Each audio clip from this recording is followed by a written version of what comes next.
Welcome to the Ringer NFL show. I'm Sheil Kapadia. Today we are looking at the Week 13 slate. We are predicting headlines we might read after these games. Fun Thanksgiving Day slate, fun Black Friday game between the Eagles and the Bears. And then on Sunday afternoon, we've got Bills, Steelers, and Texans, Colts. So we will predict some headlines. Our guest today is the Ringer's very own Steven Ruiz. Let's take a break. We come back. We talk Week 13.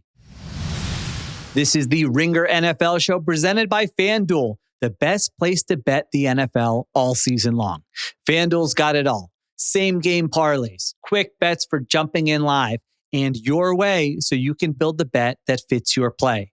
And Missouri, get excited because FanDuel's coming your way December 1st. Download the FanDuel.com/Ringer NFL to get started. Must be 21 plus and present in select states and 18 plus in D.C., Kentucky, and Wyoming.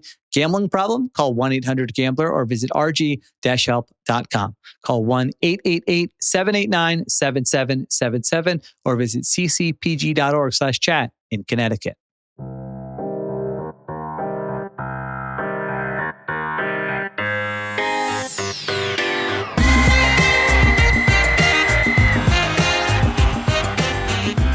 All right, we are back here with Steven Ruiz talking about headlines we might see after Week 13. Ruiz, usually I let the guests go first, but I got one of the Thanksgiving Day games, so I hope you don't find it rude that I'll go first here. No, go ahead and feel free to be rude to me if you want to. Okay, all right, we will. We'll see if we can make that a theme. All right, we're going to go to the second game on Thanksgiving. My headline, Cowboys stun Chiefs, keep playoff hopes alive. So Cowboys at home, 3.5-point underdogs here against the Chiefs and Ruiz. I was looking at this and I don't know, it's probably just recency bias, but I'm looking at it going, if the Cowboys can win one of these next two games, they've got the Chiefs this week, they've got the Lions next week, and then they can win out Vikings, Chargers, Commanders, Giants. I was doing the old, the Athletics playoff simulator. They've got like a great chance to make the playoffs. And that doesn't seem like a crazy scenario here. So I kind of like the matchup for them. I just think with Lamb and Pickens and Dak playing the way they are right now, they're kind of a tough matchup for almost any defense in the NFL. And then the Cowboys defense, which was terrible for most of the season, Jerry cooked a little bit. Maybe I have to admit I'm wrong. The defense has looked very different the last 2 weeks with Quinnen Williams, with Logan Wilson, with them getting some guys back healthy. And so I think the Cowboys have a good chance to pull off the upset here. Are you with me, or do you think this is going to be one of those where Stephen A is posting like the clip afterwards, laughing at anybody who got their hopes up about this team? No, I'm with you. And I'm happy that we have to give Jerry credit where it's due. And I think we have to go back to the offseason and kind of give that, I don't know if it's Jerry that gets the credit for it or Stephen Jones or anyone involved in the operation, but for the George Pickens trade too. Another, low value trade, buy low. It's working out for them, but I'm right there with you because of the run defense. And the run defense has been fixed at least over the last 2 weeks. The run defense has been really good. And I know they've played some teams that aren't, the Eagles' run game isn't what it used to be, but the Chiefs' run game isn't very formidable. So I think this can be one of those games where you're watching the Chiefs offense and you're thinking, oh man, they're not explosive. They're not moving the ball. And if they can't run the ball at all, I think it makes it worse. And I just think this is the perfect matchup. Not the perfect matchup, but a great matchup going up against a Steve Spagnuolo defense. When you have a quarterback like Dak Prescott, who has seen all the blitzes you could throw at him, knows how to navigate that, knows how to fix protections before the snap. I think we could get a high-scoring game from the Cowboys, and it's hard for me to see that coming from the Chiefs offense right now. I know it feels weird to say, but I do agree with you. Now, who knows? Mahomes has carved up zone coverage, and the Cowboys are a zone-heavy team. I think last week against the Eagles, they played 3-4 snaps of man coverage the entire game. Now, that was against the Eagles, so maybe they switch it up here. But yeah, those defensive tackles, man, Odigizua, Quinnen Williams, Kenny Clark, like in the middle of that line, those are tough guys to deal with, and they played really well last week. Trey Smith, the Chiefs, probably their best offensive lineman, the guard. He's out for this game. He's probably going to be out for a little bit. I think that's a big deal because the Chiefs tried to get back to like running the ball last week. And you're just like, man, how many carries is Kareem Hunt getting in this game? I mentioned it earlier this week, but I'm like 33 touches for Kareem Hunt in like a must-win game that tells you something about the Chiefs. And they played pretty well, but it's just like, I don't know. Is that what I really want from my offense? So yeah, I'm with you. I don't know if they're going to create a lot of explosive plays offensively. I think Mahomes is going to feel some pressure from the interior. And I just didn't leave that Chiefs-Colts game last week feeling like, oh, the Chiefs are a different. I think very differently about the Chiefs right now. No, it really came down to them. And by them, I mean their defense getting 3 straight 3-and-outs and 4 straight if you extend it to overtime. And I don't think you're going to get that type of defensive performance against the Cowboys. And you're not going to get that type of defensive performance that provides such a margin for error for the offense. And this is the type of offense that this Chiefs defense under Spagnuolo tends to struggle with. When you have talent on the outside, it just makes things so much harder to play man coverage. And if the Chiefs defense, like what they're best at is either playing tight man coverage where you're forcing tight window throws, which Dak throws more tight window throws than anybody in the NFL for like 4 years running now, or they fool you with their simulated pressures and their zone coverages. And we know Dak is one of the best at picking those apart. So this is a tough matchup all around. And I know it's dumb to pick against the Chiefs in a big spot where they desperately need to win. But I'm with you here. I think the Cowboys not only win this game, but I think we're feeling really good about them going forward after this one. I mean, it just feels like they're definitely, like I think you and I, when did we do that pod? It was probably 5 weeks ago or something now, but you had them as a top 5 team in the NFC and then they faltered and now they're back. And now you kind of look at them and you're like, do I feel better about 7 other teams in the NFC over Dallas? I mean, I think the answer is no. It's just a matter of, did they dig themselves too much of a hole where now the margin for error is slim? So we'll see. We both kind of like the Cowboys. We're buying the hype of the last 2 weeks here. Maybe Stephen A will get the last laugh on Thanksgiving. All right, Ruiz, what's your first headline that we got? All right, I'm going to the Colts-Texans game. And my headline is this the NFL's most intriguing division? The AFC South? It's a division that we've ignored probably for good reason for the last, I don't even know how long going back, maybe like 10 decades now. But if the Jags are playing the Titans, so let's just give them a win and assume they go to 8-4. If the Texans are able to pull off this upset, and it's not that big of an upset, I think they're underdogs by 4.5 points. The standings after this game are 8-4 Colts, 8-4 Jags, 7-5 Texans, with 2 Jags Colts games left and 1 Colts Texans game left. Like that's everything to play for. And I kind of wanted to pick your brain on this one. How would you stack those 3 teams? I'm having a hard time picking this game in particular. I don't trust the Jags at all because I mean, do you watch them every week? It seems like they're ready to throw away a game. But this game could really, I think you could change my mind on who I think is going to win this division because I'm locked in on the Colts right now. But the Texans, the way they play defense, they're getting CJ Stroud. He started practicing this week. I think he's expected to play this week. He's going to be back at least the week after that, at the very least. Since week 3, try to guess where he ranks in EPA per dropback. I think it's going to be better than most people would expect because I was looking at the numbers earlier this week and I was like, I would say 11. He ranks third. He ranks third really? Behind Drake since week 3. So like starting with week 4 on, and that includes the Seattle game on Monday night where it was just a disaster. If you take away that game, it's even higher. But he ranks behind Drake May and Jordan Love and just ahead of Matthew Stafford and Dak Prescott. I was going insane listening to the discourse of people bringing up, hey, should we start Davis Mills going forward? Are you guys crazy? Yeah. Like it's an insane discussion that's going on in Houston.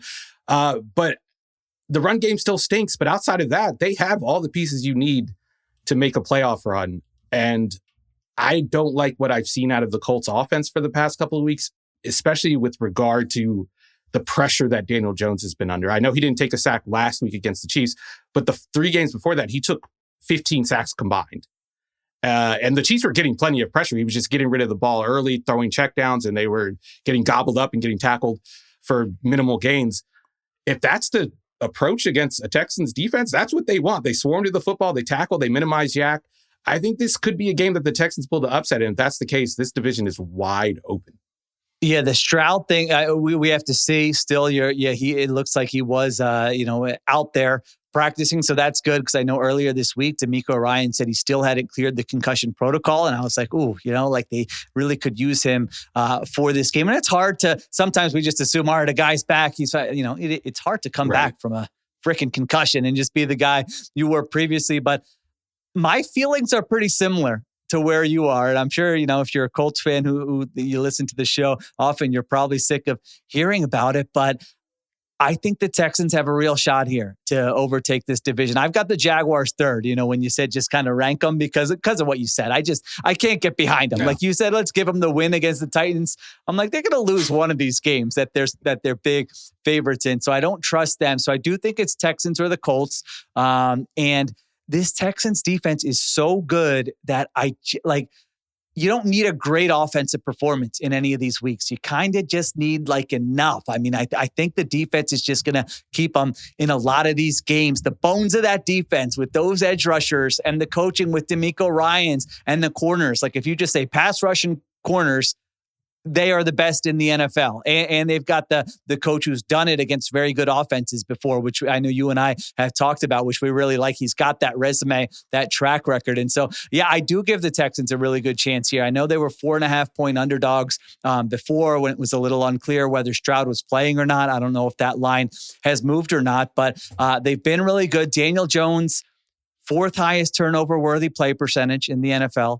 Leads the NFL in fumbles. So even with all the good that he's done, there are some mistakes there, some potential mistakes against a great defense. So you're right about the Colts. We went from, hey, the Colts could be the 1 seed in the AFC to now, again, I looked at that playoff simulator. If they lose this game, they're under a coin flip. They're 45% to win the division if they lose this game. So I don't think people realize there's a lot riding on this game. And I'm with you. AFC South is back, baby. Kind of fun. Is it back? It has to be. It has to arrive Content-wise. First to be back. It's you know what I mean? It just arrived. But as for the matchup between the Colts offense and the Texans defense, we've seen 4 of these matchups so far since Steichen has gotten there. Steichen and Ryans. The Colts have been able to run the ball. There's been 2 games where they've been good on offense and 2 games where they've been horrid on offense. But in all 4 games, they've been able to run the ball. What's kind of dictated whether they win the game or perform well on offense is the passing game. And that's where you put it on Daniel Jones. And like you mentioned, he's been fumbling the ball. The turnovers are increasing. And that's happened recently. We're seeing the worst of this recently, which lends credence to the theory that once defensive coordinators get film on this, they're going to be able to start slowing down this offense. And I think that has happened to a certain extent. I do think the Colts are going to be able to run the ball. And I think the question is, will they be able to run the ball for explosives? I think that's going to be the difference in this one. And that's really been the difference for this offense this year. This run game has just been able to generate explosive run after explosive run after explosive run. And the Texans, for how good they are on defense, they are susceptible to a run game a run game style like the Colts, where you're seeing trap plays, you're seeing creative run styles. And every week the Colts seem to have a new run concept of the week. And I think Shane Steichen's going to have something prepared for this Texans front, which, like I said, can be taken advantage of. So I think that's where the game is won or lost, is if the Texans can hold them to 1 or 2 explosive runs. I think the Texans have a very good shot at winning this game, provided that CJ Stroud is playing at the level he was before he got hurt. If not, I think the Colts win this game. But I do think it comes down to a coin flip. And if it turns up on the Texan side, I don't know who's winning this division, because the Jags kind of have the schedule on their side. They have it all to play for. So I don't trust them, but I do think they have the inside track. Yeah, they do. They've got the easier schedule. Yeah, the Texans offense, even with those numbers you gave for CJ Stroud, I don't fully trust them. Let's see the offensive line. They're one of the worst running teams in the NFL. You've got this Colts cornerback group now is going to make things tough on those wide receivers. So yeah, I'm with you. It is a fun matchup. I'm looking forward to this game. There's a lot at stake here. The narratives that you talk about in, mid-October can flip very quickly, and they could flip very quickly with this division, or the Colts could come out and their offense could play really well. And we're like, hey, they've been the best offense in the NFL through 12 weeks. They had one game where maybe it wasn't quite as good. They didn't finish strong, but you know what? There's still reason to believe in them. So I'm with you. Could go either way. I lean Texans a little bit though in this game. It's that I can't get that Texans-Bills Thursday night game out of my head where I'm like, oh my gosh, that defense can just take over a game. So fun to watch. All right, let's take a break. We come back. We'll do a little Eagles, Bears, and Bills, Steelers. All right, we're back on the Ringer NFL show. I had a hard time with this game, but I'm doing Eagles, Bears, Black Friday. Saquon finally breaks out, lifts Eagles to win over Bears. I don't even know if I believe it, Ruiz, because I predicted this on like 3 different occasions this year. It has not happened. The Eagles cannot get their run game going. It's the worst their run game has been since Jalen Hurts and Nick Sirianni were a tandem in 2021. It's never been this bad. If you watch their offensive line last week, you really see, I thought that might have been the worst offensive line performance in 5 years, again, with Jalen Hurts and Nick Sirianni. It just looks totally different with guys playing injured, guys banged up. But both these teams have a little do we actually believe in either of these teams right now? Bears are 6-1 in 1-score games. We know the Eagles have only beaten one team by more than a touchdown. And so I'm looking at that Bears defense that has just been feasting on turnovers, but is so banged up, down a bunch of linebackers like they were last week. And I'm wondering if there's some way for this to be the game that the Eagles jumpstart their run game a little bit. Where are you with this game, Bears, Eagles?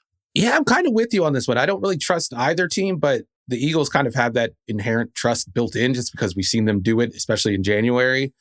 But if they can't run on this defense, then I think you have serious concerns. Wave the white flag. Yeah, it's time to panic, especially with the offense. I think the defense, like injury-wise, is kind of concerning. But beyond that, I think you can trust them for the most part. But Dennis Allen, the defensive coordinator for the Bears, has also always had trouble with mobile quarterbacks and the element they bring to the run game. So I think there is a good chance that the Eagles are going to be able to run the ball. What have they been able to run the ball in 2 or 3 games? Maybe like 1 or 2 where you really felt like it was a factor in the game. But I think this could be one of them. And then on the other side of the ball, with Vic Fangio going up against one of these under center play action offenses, that's kind of what he's been known to shut down in the past. He's had his success against Sean McVay. I think we're going to see them get, I think they're going to be able to stop the run. Well, I guess that's more of a question. I think that decides the game. But if they can't stop the run and you put this game on Caleb Williams against a stingy defense, I think it could be an ugly game for Caleb on national television, which won't be good for the discourse. But I do think this is there's a chance that the Eagles bounce back in a big way on this one. But if they don't, oh my God, I would be panicking. I want to listen to WIP the next day if they don't aren't able to run the ball here. It's so funny. Everything you said there, I'm like, well, I could see. I could kind of see everything go either way. I don't know. I mean, it's just these are 2 very hard teams to figure out. I mean, with the Eagles' run game, Saquon Barkley is 31st out of 34 backs in rushing success rate, and he's never been the greatest rushing success rate guy, but he's got 2 runs of 20 plus yards this entire season. So yeah, if you can't run it on this team, I just think there's really not a lot of hope for this Eagles run game. And then the Bears, it's so funny, 6-1 in 1-score games, first in turnover EPA. I looked at it DVOA. According to DVOA, this is the worst 8-3 team of all time. Yet I kind of find them fun because they can run the ball, they can create explosives with Caleb Williams, and on defense, it's just hey, either we get lit up or we create a turnover. That's a formula for a fun season if you're the Bears fan base. And man, if they win this game and go to 9-3, they're 8-3 right now, first place in the NFC North, yet they're 3rd in the odds to win the NFC North. So it's at some point we have to say, all right, maybe they've gotten a little bit lucky, but they're in great position here. So I'm very curious to see how this game goes on both sides. The Eagles are down a safety in Drew Makuba. Their starting safety's out. We know their second cornerback spot is an issue. So I think there will be opportunities for Ben Johnson to cook a little bit against this defense that struggled against some of that under center play action last week against Dak Prescott. So they don't have George Pickens and CeeDee Lamb, but they've had an offense that can create some explosive plays. So yeah, I think whichever fan base loses this game, well, they're in different spots. I think Bears fans are probably still all right, that was annoying, but we're still in a good spot. If the Eagles offense doesn't play well here, I think everything's on the table, including all of a sudden there's a play calling change or something next week. So yeah, I think this will be a big narrative game. I think you're kind of wrong about the Bears, the psyche of the Bears fan base. They're getting driven insane by the Caleb. I guess it's to them, it's Caleb roller coaster. This is who I blame. I was about to get into this rant before we recorded the pod, and I saved it for the pod. I blame Ben Johnson for this, and I blame him specifically for setting the 70% completion rate goal for Caleb Williams. Now, Bears fans have this exact number that they're comparing his actual stat line to, and they're going, oh, he's not hitting the goal, so he's failing in this offense. He's not fitting the Ben Johnson offense. The Ben Johnson offense has changed, I think, since whatever designs he had for the offense, whenever he said that, I think it was like early in the offseason. This is not an offense where you would complete 70% of your passes unless you were the greatest quarterback of all time. They're throwing downfield a lot. They're hunting explosives. They're hunting explosives, especially with the way Caleb plays, because Caleb is going to extend plays, avoid sacks, and then those throws are hard when you're on the run and you're throwing downfield into a tight window. You're kind of trying to give your receiver a chance to catch the ball without putting it in harm's way. Like, this is an offense that is conducive to a lower completion percentage, and that's fine. But I do think it's driving Bears fans crazy a little bit. So they're kind of in the same boat with Eagles fans, where the record looks good and you guys are, en route to make the playoffs, but deep down inside, you feel like something's not right. So you think Bears fans are unsure about Caleb Williams at this stage of the season? I don't think they're I don't think they've bought in completely. And I think part of it is because of what the goals Ben Johnson laid out. That's interesting. I feel like they are in. We've got our coach. We've got our quarterback. Anyone who says anything about these two guys, we're coming at you. But sometimes you say that to the outsiders, but then on the internal group chats, you're saying some things that are a little different. I just did the Chicago pod with Jason Goff, and he that was the conversation. I'm telling you, he's unsure. Okay, yeah. No, he wasn't. The Bears. He wasn't, but he's saying that's I think he was in my boat where he's like, just enjoy this. Okay, just enjoy it. It's fun. They've been one of the more entertaining, fun teams to me as like a neutral observer. Oh, they play fun games all season long. All right. Bills, Steelers, Ruiz. That's our last game. What do you got?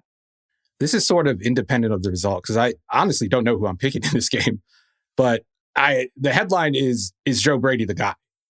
And I think we're at the same point in the season that we were when Ken Dorsey got fired a couple years ago. Starting to see some of the similar problems. Josh Allen's turning over the football. The offense has been stagnant. We haven't seen a lot of explosive plays in structure of the offense.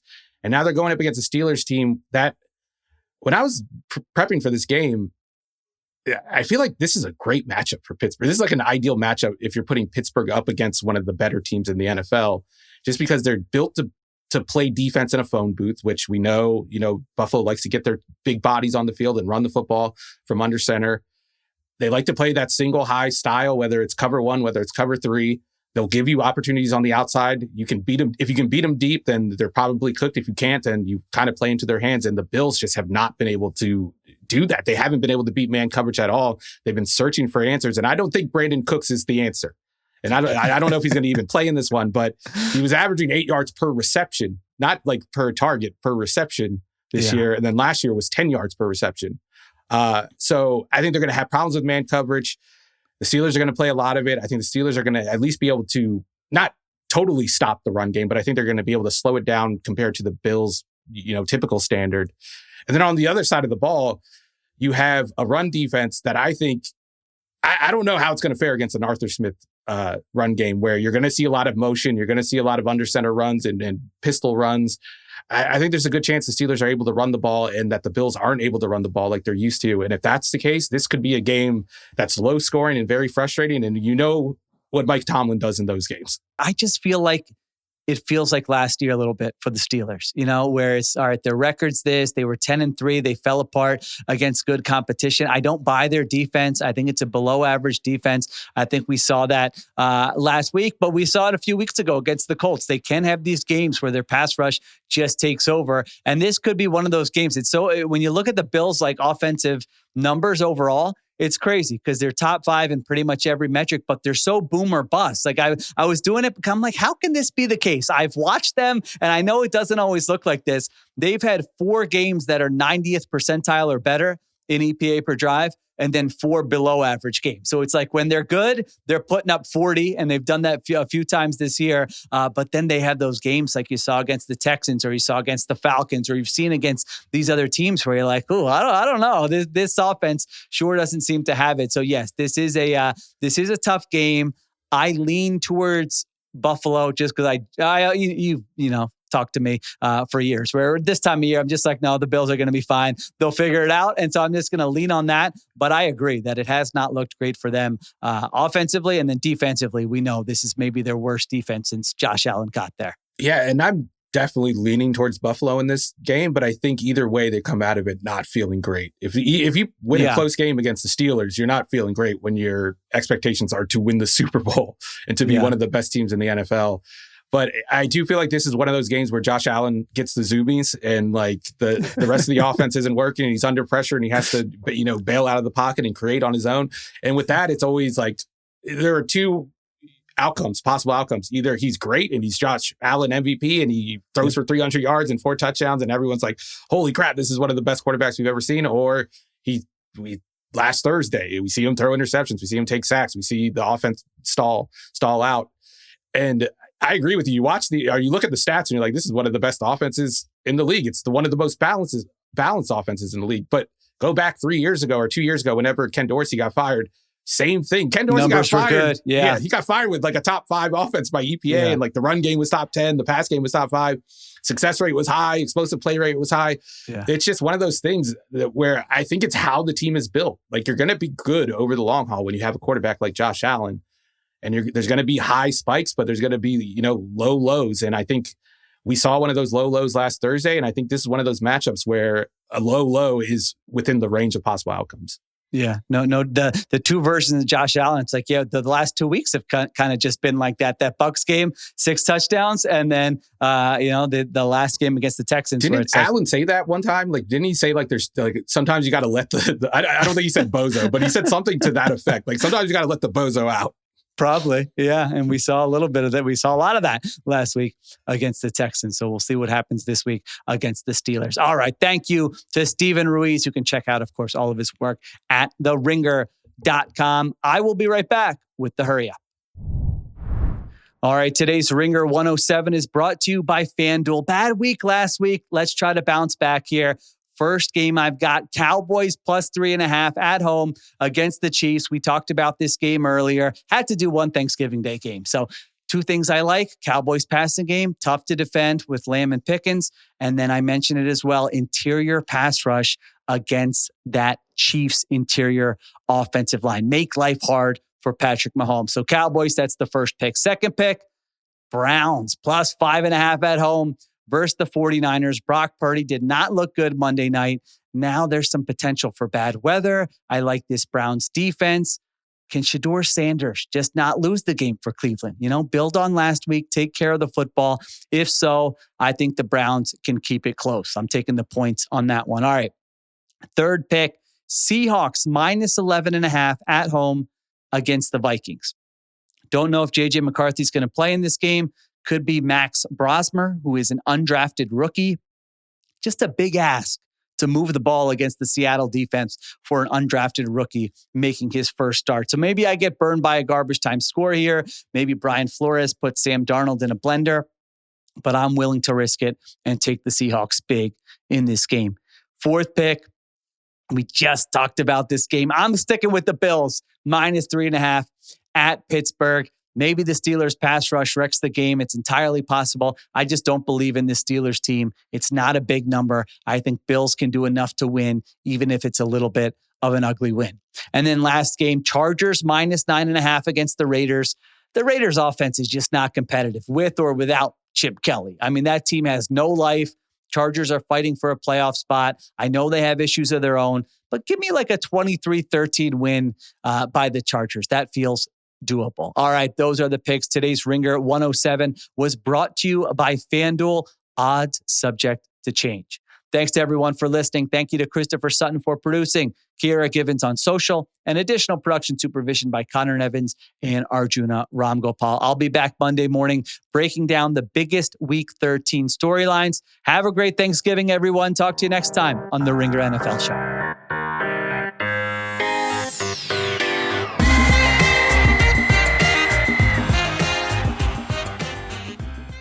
Must be 21 plus and present in select states. For Kansas, in affiliation with Kansas Star Casino, or 18 plus and present in D.C., Kentucky, or Wyoming. Gambling problem? Call 1-800-GAMBLER or visit rg-help.com. Call 1-888-789-7777 or visit ccpg.org/chat in Connecticut or visit mdgamblinghelp.org in Maryland. Hope is here. Visit gamblinghelplinema.org or call 800-327-5050 for 24/7 support in Massachusetts, or call 1-877-8-HOPE-NY or text HOPE-NY in New York.